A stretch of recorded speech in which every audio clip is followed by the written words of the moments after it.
meilleur outil du coach, eh bien, c'est lui-même. C'est-à-dire qu'en fait, c'est ce qu'il représente.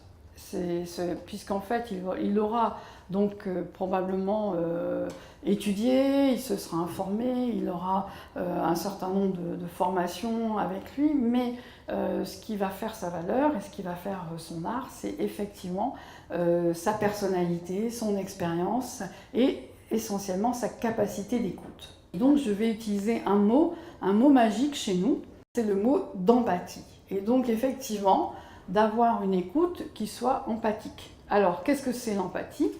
On pense connaître l'empathie parce qu'on en parle beaucoup et c'est aussi un mot utilisé très très souvent. Mais l'empathie, d'abord, ce n'est pas de la sympathie.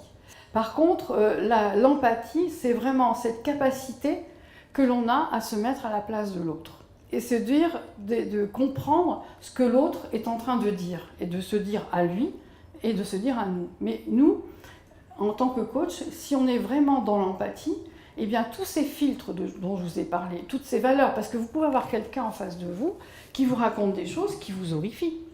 Et vous n'êtes pas du tout dans cette idée-là. Il peut vous raconter des choses qui ne vous plaisent pas du tout. Il peut vous raconter des choses, des méthodes de management qui ne vous conviendraient pas du tout.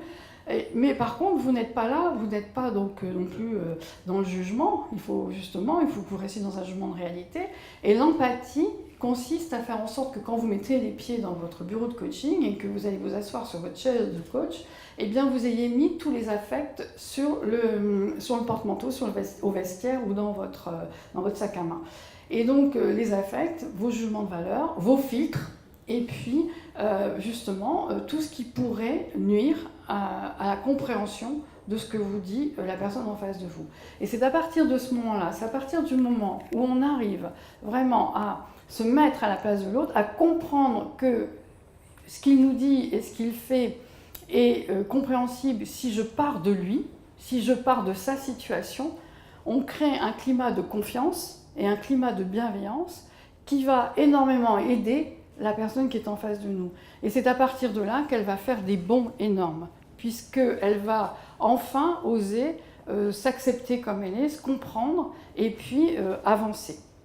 Voilà, donc l'art du coaching, l'art du coach, c'est vraiment pour moi sa capacité d'empathie et sa capacité à se mettre à la place de l'autre, à comprendre l'autre dans sa manière d'être, dans ses pensées, dans des fois son brouillard, et puis et se dire que voilà, il est là, il souhaite un accompagnement.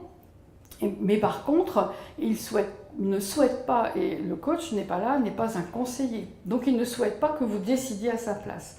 Donc je rassure tous les dirigeants qui souhaiteraient rentrer en coaching à un moment ou à un autre, le coach ne prend pas la place du patron. Ce n'est pas du tout sa spécialité. On va l'aider à prendre les décisions et ensuite on va l'accompagner dans les décisions qu'il a prises. Et éventuellement, on va l'accompagner aussi s'il modifie un tout petit peu son chemin ou s'il décide de faire un autre cheminement. Donc, les décisions sont bien prises par les coachés et nous, en tant que coach, on va accompagner la personne dans le cheminement qu'elle a décidé de prendre. Voilà. Et c'est cette confiance et c'est cette bienveillance qui va permettre au coaché d'avancer.